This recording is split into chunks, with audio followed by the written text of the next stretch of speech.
ადრლის გამწმენდი ნაგებობა წყლის ინოვაციად დასახელდა სპეციალურ ჯილდოს ბათუმის წყალარინების სისტემას საერთაშორისო წყლის ასოციაცია გადასცემს. დაჯილდოების ცერემონია ლიკენიის დედაქალაქში გაიმართება.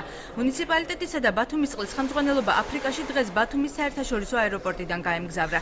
ერთკვირიანი ვიზიტის შემდეგ ქართული დელეგაცია გერმანიაში ურბანული წყლის განვითარების კონგრესზე გაემგზავრება. აქ შეხვედრები დონორ ორგანიზაციებთანაც შედგება. ვიზიტი 2 კვირას გაგრძელდება. წყალარინების გამწვენდი ნაგებობა დაჯილდოვდა წყლის ინოვაციის პრიზით. ანუ რაში მდგომარეობს ეს წყლის ინოვაცია?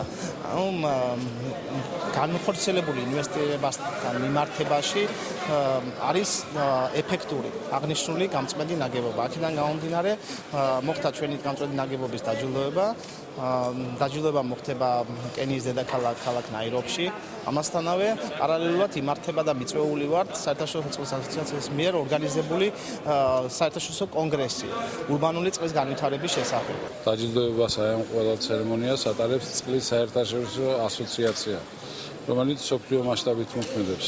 ისინი ძალიან დიდ მნიშვნელობას ანიჭებენ როგორც სუფთა წყალს, ასევე მინერალური წყლების გასუფთავებას. არა მარტო ამას თქვათ ევროპაში, არამედ მთელ მსოფლიოში. ეხლა აქცენტი იმიტომ არის აფრიკაში გაკეთებული, რომ იქ არის სავალალო მდგომარეობა. უკვე რამოდენიმე ქვეყანამაც და რამოდენიმე ორგანიზაციამ გამოთქვა სურვილი, რომ ჩამოვიდნენ, მოინახულონ ჩვენი გამწმენდი ნაგებობა.